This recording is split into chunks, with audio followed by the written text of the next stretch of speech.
স্বাগতম ক্রিকেট ফ্রেন্ডের নিয়মিত আয়োজন টোটাল ইম্প্যাক্টে। আমি সৈয়দ সামি আছি আপনাদের সঙ্গে। ওয়েস্ট ইন্ডিজের মাটিতে 15 বছর পর টেস্ট জিতেছে বাংলাদেশ। এই ম্যাচটি বিভিন্ন কারণে বাংলাদেশের রেকর্ড বুকে অটুট হয়ে থাকবে। এই ম্যাচটা নিয়ে আলোচনা করার জন্য আজকে হাজির হয়েছি।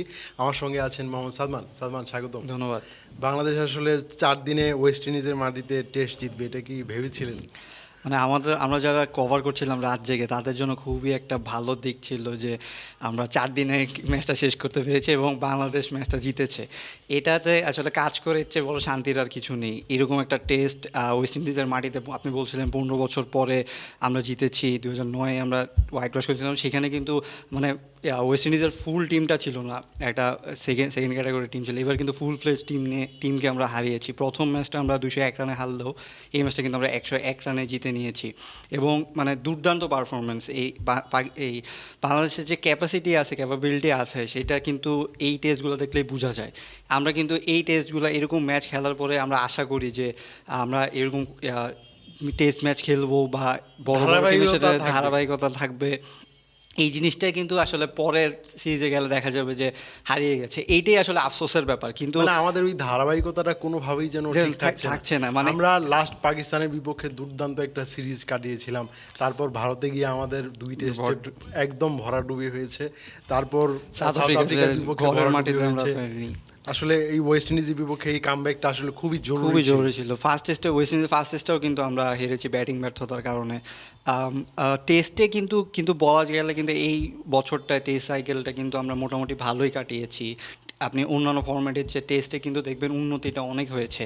সেখানে পাকিস্তানেরটা যেটা মেনশন করলেন, প্রথমে পাকিস্তান দিয়ে শুরু করলে, এরপরে যদি এই লাস্ট কয়েকদিনে আর কি আবার কিন্তু একটা মানে খারাপ সময় গেল ইন্ডিয়ার সাথে, সাউথ আফ্রিকার সাথে, তারপর ওয়েস্ট ইন্ডিজের সাথে আবার কিন্তু আমরা একটা টেস্ট জিতে, মানে টেস্টের যে মেজাজ সেটা ধরে রেখে কিন্তু আমরা টেস্টটা জিতে নিয়েছি। তবে এই ম্যাচটাতে বাংলাদেশের জয়ে সবচেয়ে বেশি অবদান কার রাখবেন? তাইজুল ইসলাম 5টা উইকেট নিয়েছেন। ফার্স্ট ইনিংসে আমরা নাহিদ রানার 5টা উইকেট দেখেছিলাম। পুরো সিরিজ জুড়ে তাসকিন ভালো বোলিং করেছেন, দারুণ বোলিং করেছেন। তাছাড়া জাকের আলী কিন্তু 91 রানের যে একটা ইনিংস খেলেছেন, এটা আসলে মোমেন্টামটা অনেকটাই ঘুরিয়ে দিয়েছে অনেকে মনে করেন। অনেকটাই আপনি ম্যাচ টার্নিং পয়েন্ট বললে কিন্তু এটাকেই বলতে হবে। তিনি পেসাররা তো দুর্দান্ত করছে, পেসারের ব্যাপারটা আমি আসছি, কিন্তু জাকের আলীর এই ইনিংসটা মানে একটা ম্যাচ জয় ইনিংস, যেভাবে এই জিনিসটা মনে রাখার মতো। তিনি একটা ভাইরাল, এখন ইদানিং ভাইরাল একটা চলছে, সেটা দিয়ে কিন্তু স্লেজিং করেছেন। সেইরকমই ভাইরালভাবেই কিন্তু তিনি তার ইনিংসটা মানে মনে রাখবে মানুষ অনেকদিন তাদের।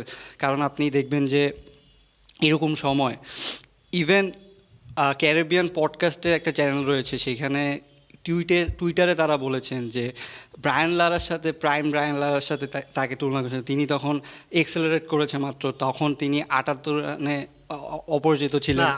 আমি তো ম্যাচটা কাভার দিচ্ছিলাম, মানে আপনি ওয়েস্ট ইন্ডিজের একটা বোলারকে একই ওভারে 2টা ছক্কা মারবেন, মানে বোলারদের মুখ হতাশায় মানে তারা নিমজ্জিত হবে, এরকম একটা চেহারা দেখা কিন্তু আমাদের বাংলাদেশি ফ্যান হিসেবে এটা কিন্তু অনেকটা চমকপ্রদ একটা ব্যাপার। অবশ্যই, মানে আপনি যেটা বলছিলাম যে মোমেন্টাম ধরে যখন সিচুয়েশন বুঝে খেলাটা কিন্তু জাকের আলী খুব ভালোভাবে খেলেছেন। কারণ আপনি এর আগের দিন দেখবেন যখন উইকেট পড়ে গিয়েছিল, তখন জাকের নেমে কিন্তু ইনিংসটা ধরে খেলেছেন। এরপরে গতকালকে যখন আমরা খেলা দেখছিলাম, যখন অন্য পাশে উইকেট পড়ে যাচ্ছিল, তখন কিন্তু জাকের বুঝেছেন যে আসলে এখন ধরে খেলা যাবে না, এখন আমাকে এক্সেলারেট করতে হবে, এবং সেই কাজটা তিনি খুব ভালো পারেন।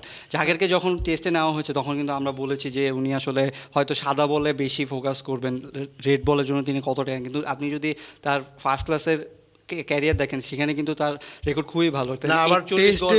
আবার টেস্টের পারফরমেন্স বিবেচনা করলেও তিনি কিন্তু দারুণ পারফরমেন্স করেছেন। 3টা টেস্ট খেলেছেন, 3টাতে কিন্তু হাফ সেঞ্চুরি করেছেন। এটা একজন টেস্ট ব্যাটারের কিন্তু এটাই একটা মূল বিষয়, আপনি ধারাবাহিকতাটা ধরে রাখতে পারছেন কিনা। আর তার ইম্প্যাক্টটা কিন্তু খুব ভালো। তার এভারেজ কিন্তু এখন 39-এ রয়েছে, প্রায় 40। সো আপনি যখন তিনি নামছেন, তখন মিরাজ যেই কাজটা করতো, যে মিরাজ কিন্তু অনেকবার এরকম সময় নেমে আমাদের সাদা বল বলেন, লাল বল বলেন, অনেকবার ম্যাচ জিতিয়েছেন। মিরাজের সাথে তিনি যদি যোগ হতে পারেন, যে একটা ডিপেন্ডেন্স থাকে যে তিনি এই সময়টা নামলে ম্যাচ যেই সিচুয়েশনে থাকুক হয়তো বের করে আনবেন বা কাছাকাছি নেবেন, একটা টার্গেট সেট করতে পারবেন।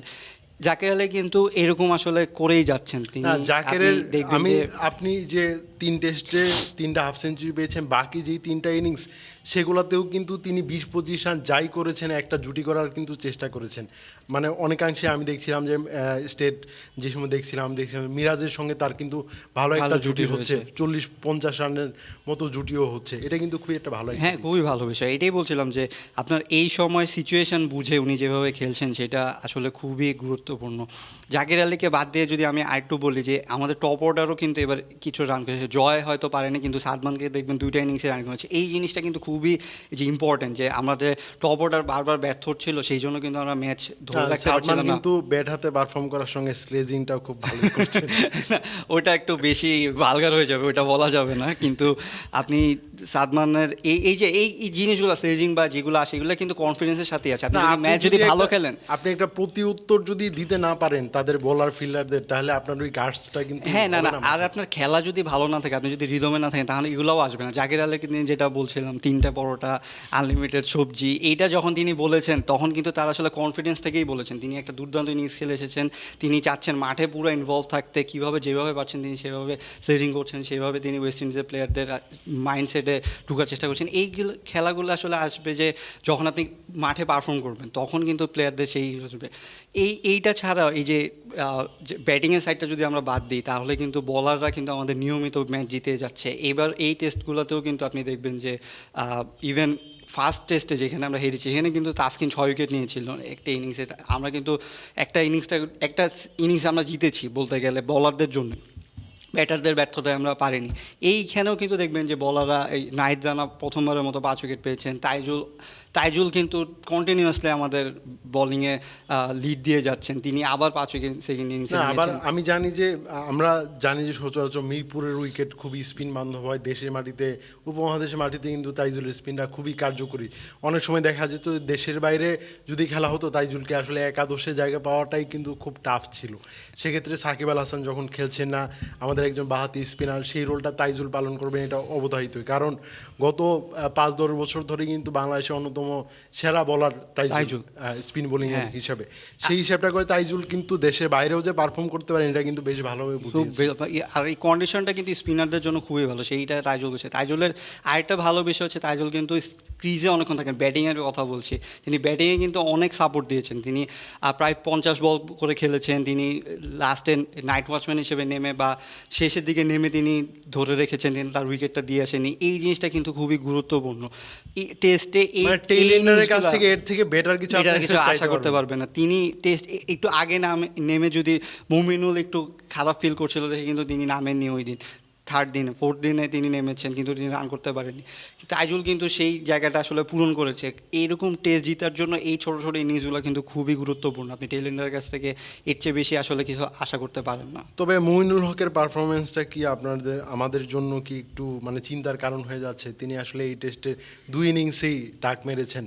এখন পর্যন্ত বাংলাদেশের হয়ে টেস্টে সবচেয়ে বেশি ডাকের মালিক মুমিনুল।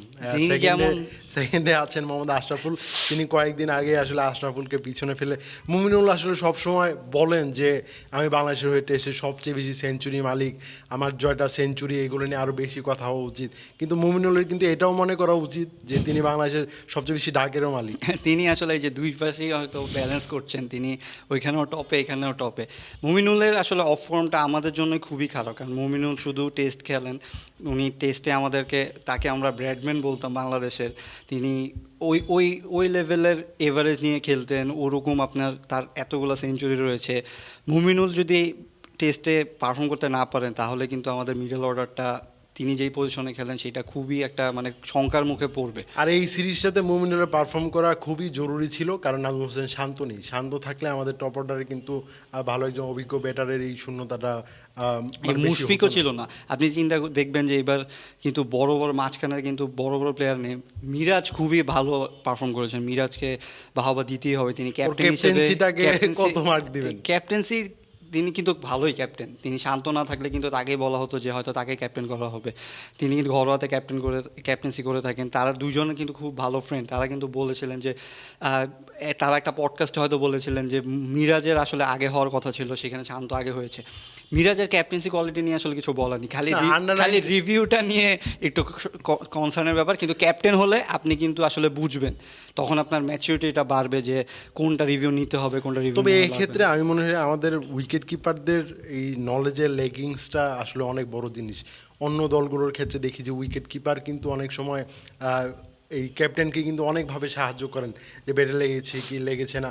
অনেক সময় দেখি যে ব্যাটে লেগে উইকেট কিপারের হাতে গেছে, বাংলাদেশের উইকেট কিপার কিন্তু বলতেই পারেন না যে ব্যাটে লেগেছে, এরকমও কিন্তু অনেক সময় হয়েছে। সো এগুলো নিয়ে একটু কনসার্ন থাকলে মনে হয় বাংলাদেশ মিরাজের ক্যাপ্টেন্সি হ্যাঁ বেটার হবে। আর আমার মনে হয় যে মিরাজ যদি এরকম পারফর্ম করতে থাকে, হয়তো শান্ত না থাকলে আমরা ক্যাপ্টেন্সির অভাবটা পূরণ হয়ে যাবে মিরাজকে দিয়ে। কিন্তু টেস্ট যেভাবে আসলে আগাচ্ছে, টেস্ট টিম আমরা রেগুলার যদি একটু ভালো টিমগুলোর সাথে খেলতে পারতাম, তাহলে আমাদের মনে হয় আরও বেশি উন্নতি হতো।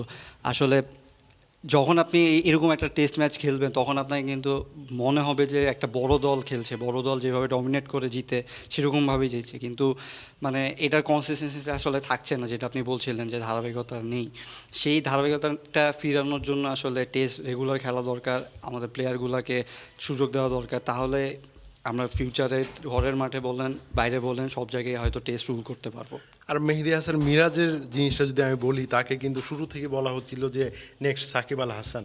সাকিবের মতো এত বড় মাপের ক্রিকেটার না হলেও মিরাজ এই গেল 10-12 বছরে মিরাজের কেরিয়ারে তিনি আসলে যে অভিজ্ঞতাটা অর্জন করেছেন, তার কিন্তু এরকম পারফর্মার হয়ে ওঠারই কথা ছিল, এরকম ভালো ক্যাপ্টেন হয়ে ওঠারই কথা ছিল। মানে তার এখন যেটা হচ্ছে যে আপনি যেটা বললেন সাকিব আল হাসান হচ্ছে আরেকজন সাকিব আল হাসান, আসলে পাওয়াটা পুরো ওয়ার্ল্ডের জন্য একটা টাফ ব্যাপার।